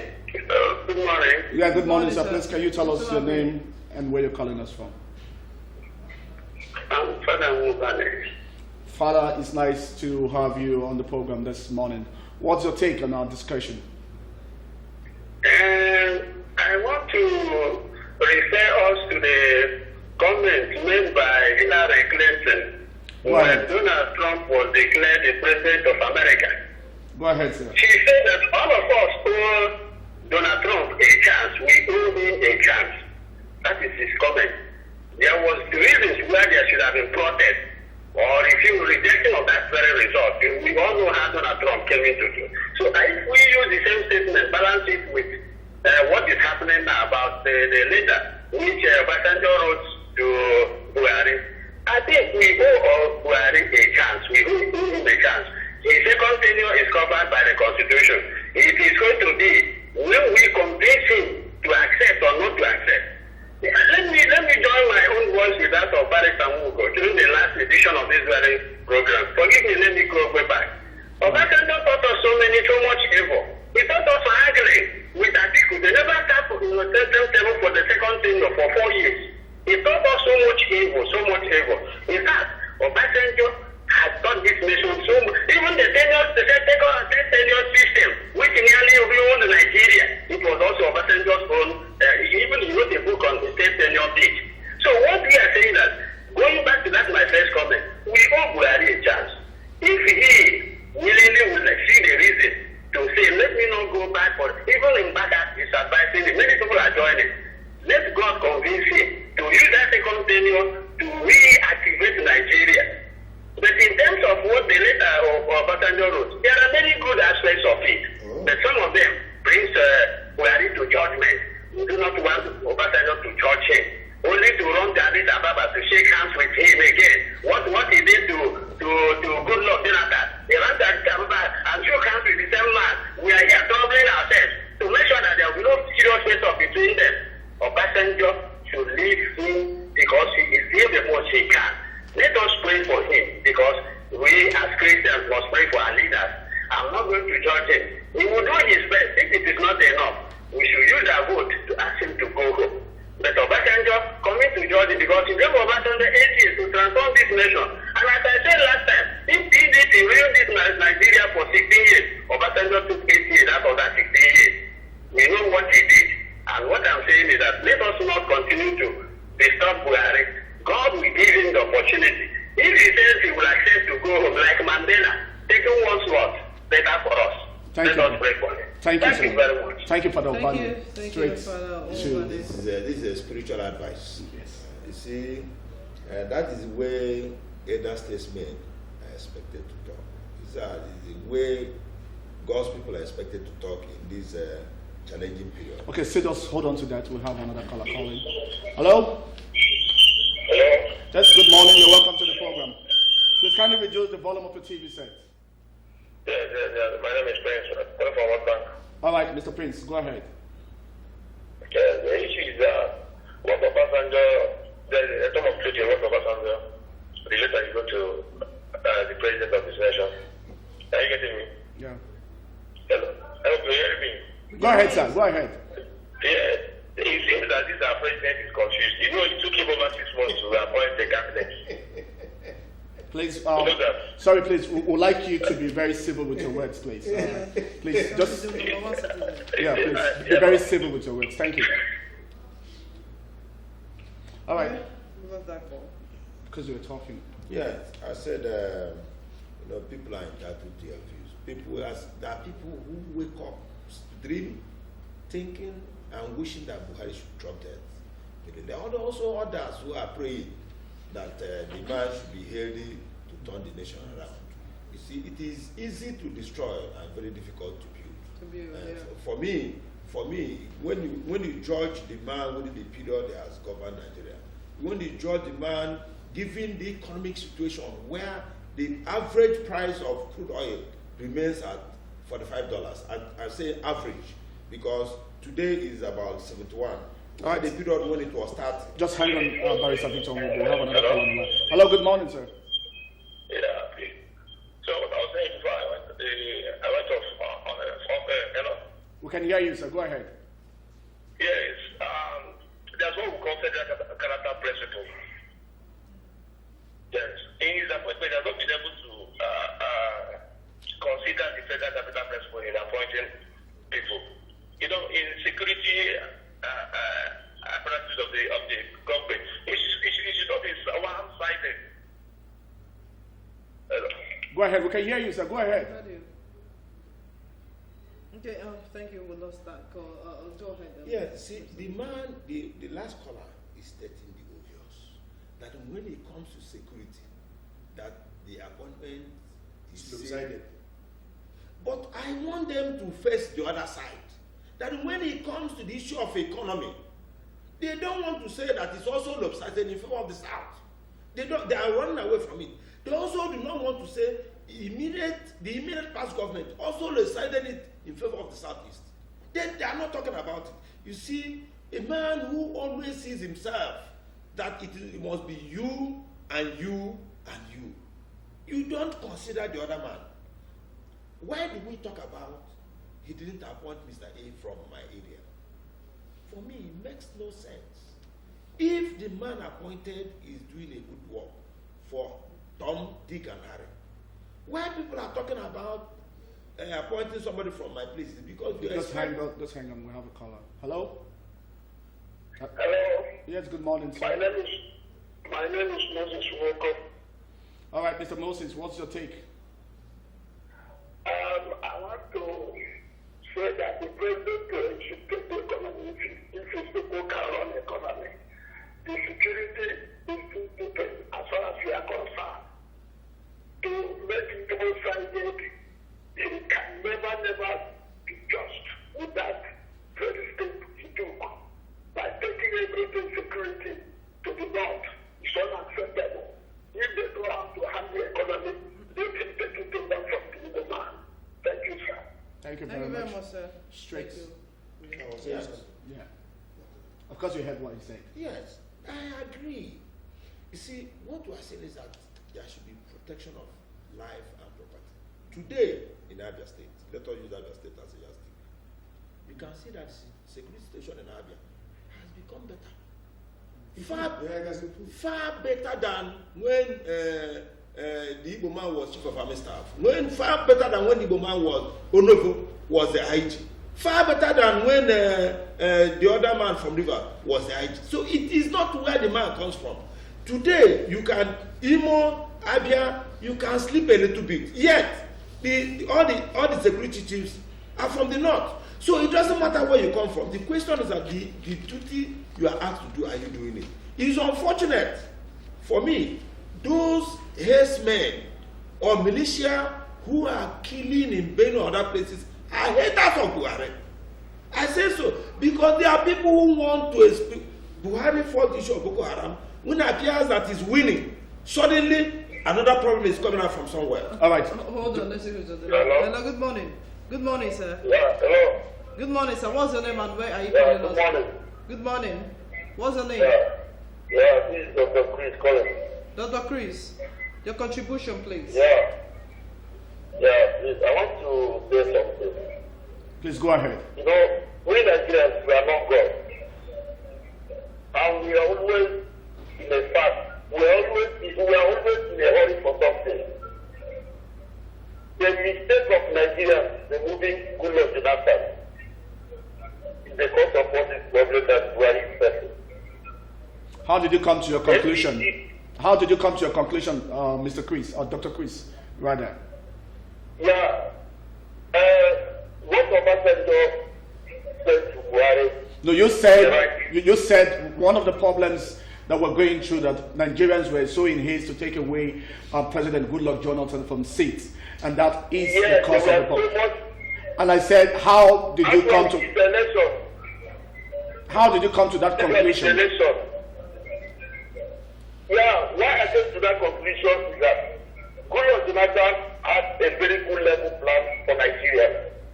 But Nigeria did not give him that chance for that plan to manifest.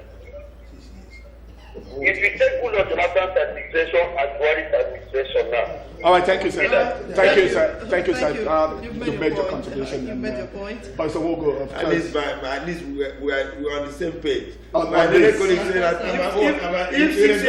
if 6 years is not a chance, I wonder when you refer to our chance. Okay.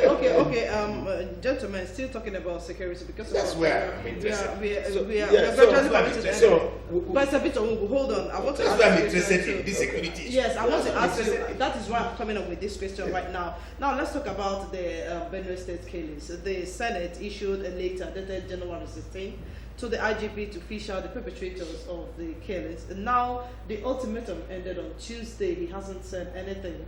What do you make out of this? He won't say, because they not say. Sorry, the question is for Barrister Wong. No, is it for Barrister Wong? Barrister Victor. The IG won't say anything, because the non-speaking president has not told him to do anything.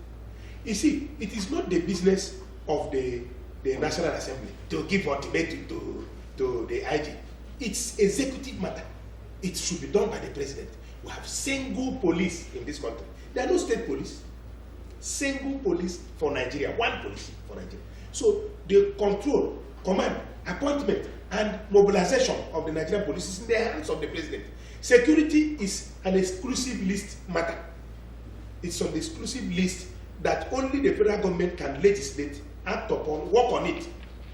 If they were serious about stopping the Benue killing, the moment a single person was killed in Benue, you see, the Nigerian police are about the best in the world. If they want to get you, they will get you. If the Nigerian police wants to do the job, they will get the person. It can take some time, but they will get you.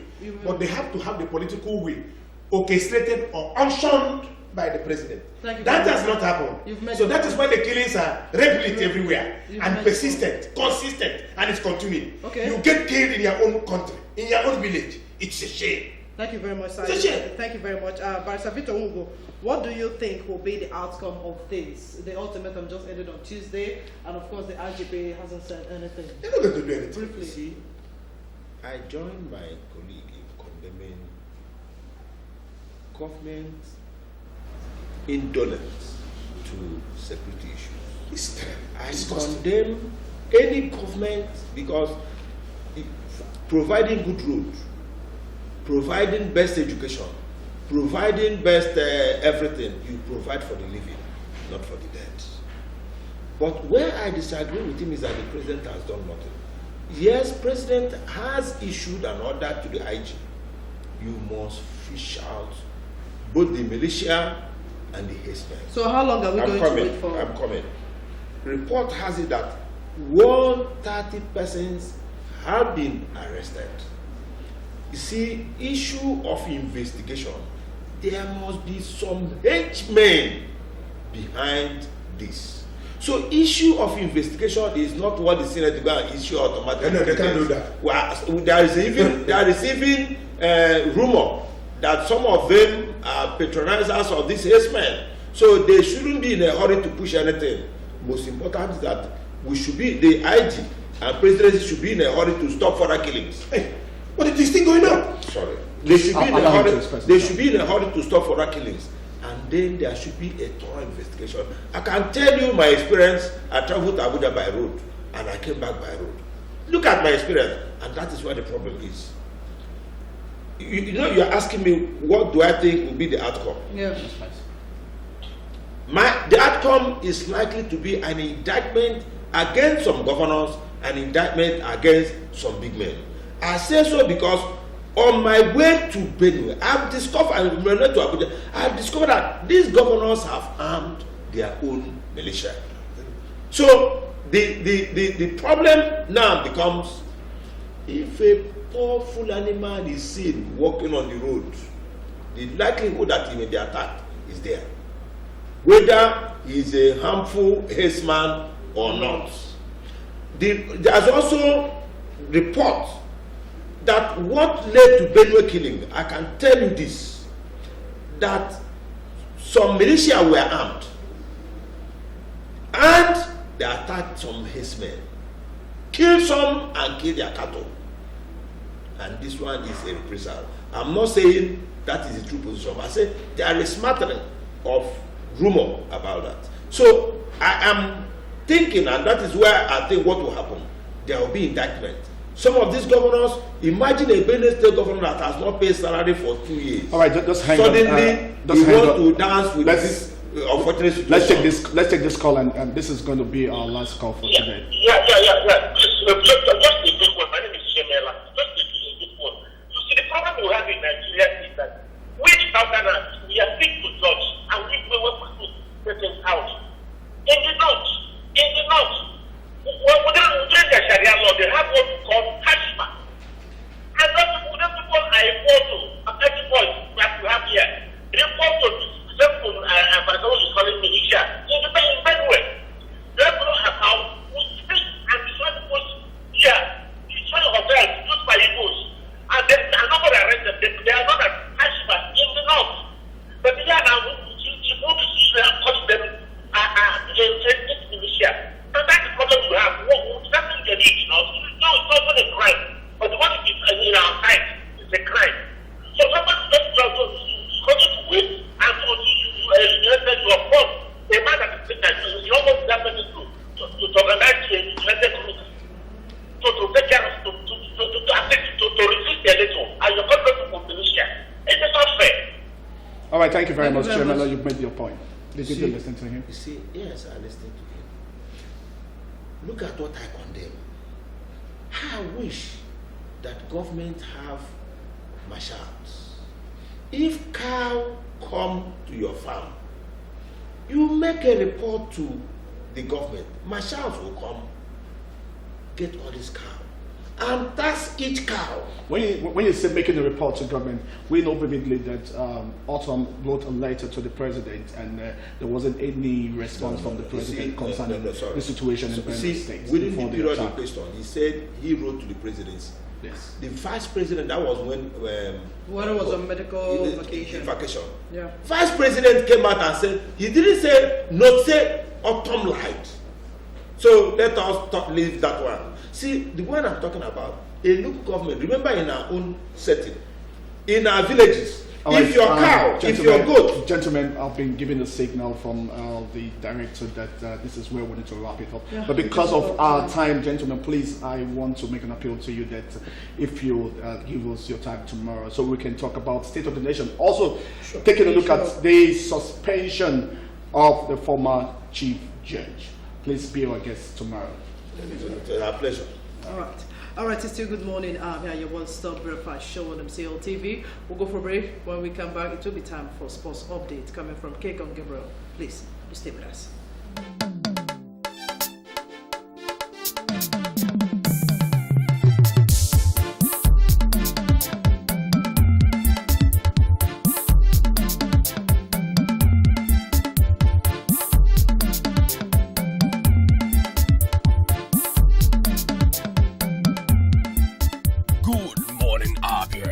One-stop breakfast show on TV.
Well, the home base Eagles, against all expectation, have made history for themselves.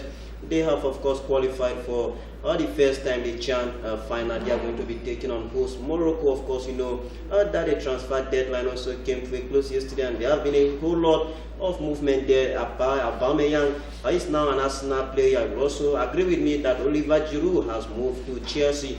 These are some other issues we are going to be bringing to you. A whole lot of shocking result came in from the English Premier League yesterday, where Manchester United, were beaten by, of course, Tottenham Hotspur by 2 unreplied goals. The Nigerian Professional Football League match day 6. We had an Oriental derby, an Abia State derby that is talking about Enyimba, of course, Abia Warriors. That game took place out there at the UJ Sweeney Stadium, Calabar, where the people prevailed, winning that game by 1-0. But we are going to be going to Morocco, where the #1 citizen of the country, of course, you know that man, President Muhammadu Buhari, has, of course, congratulated the home-based Eagles for making Nigeria proud, where the statement says that the President Muhammadu Buhari has congratulated the home-based Super Eagles of Nigeria on their victory over Sudan in the semi-final of the 2018 CHAN Championship, taking place out there in Morocco. The president's congratulatory message is contained in a statement issued by his special advisor on media and publicity. His name is Femi Adesina in Abuja on Wednesday night. According to the statement,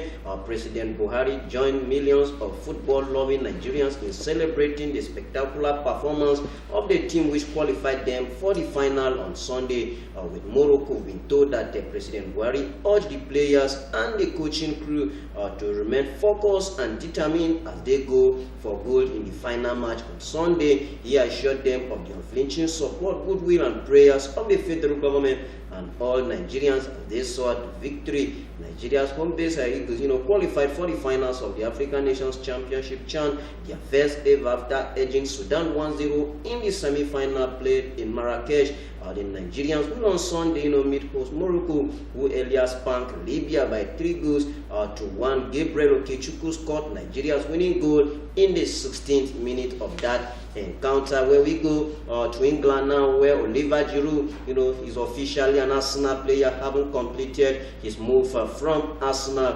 Where the news is that Chelsea has reinforced their attacking line with the signing of French striker Oliver Giroud. Giroud from Arsenal FC on an 18-month contract. We've been told that the English Premier League club, confirmed on Wednesday Chelsea is one of the biggest clubs in the Premier League, according to the 31-year-old. He stated this in a statement.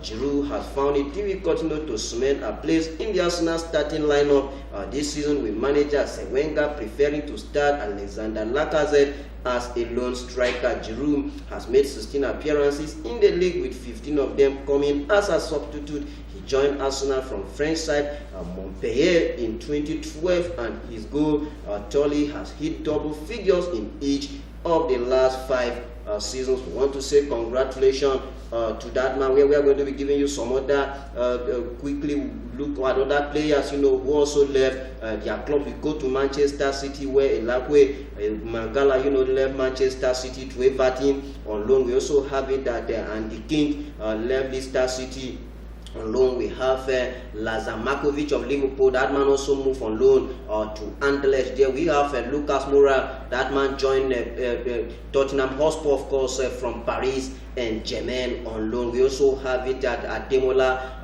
Lookman in Nigeria. And there that man joined from Everton to RB Leipzig. We have Didier Ndong of Sunderland. That man moves to Watford on loan. Michy Batshuayi of Chelsea moves on loan to Borussia Dortmund. We've told you that of Oliver Giroud, Pierre-Emerick Aubameyang from Borussia Dortmund to Arsenal for £60 million. We have Badou Ndiaye of Galatasaray. That man moves to Stoke City for £14 million.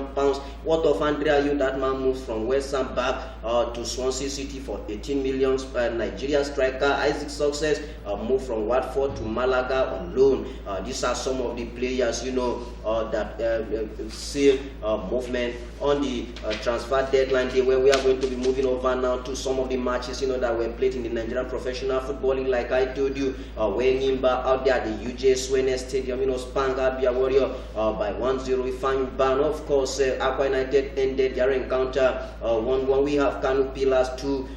Defending champions play 2 United 0, MFM 2, Wiki Tourist 1, Sunshine Stars 1, Academy Warriors 0, Yobe Disasters, the newly promoted team, were 1 goal better than Katsina United. Today we are going to be having Enugu Rangers up against Rivers United.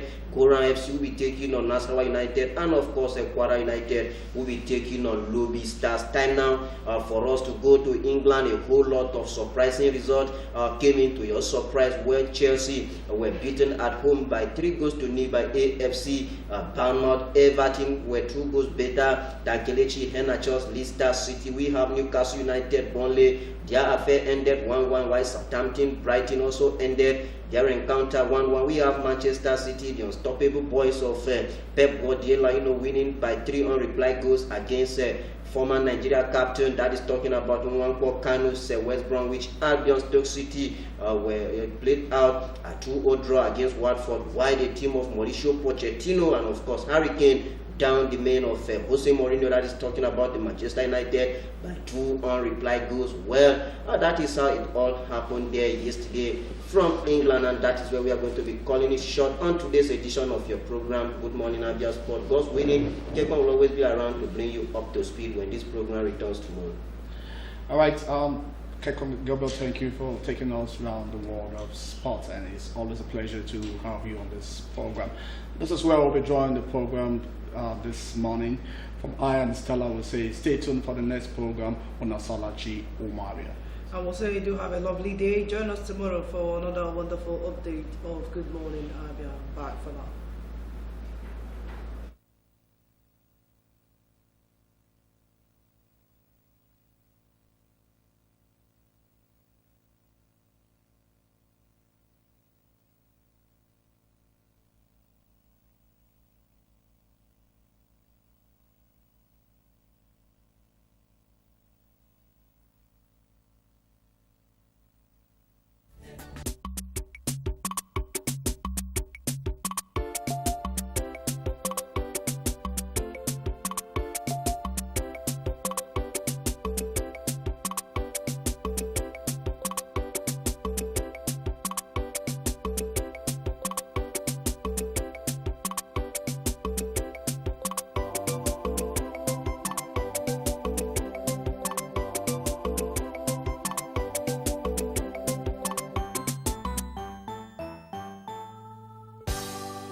MCL, the word in your home.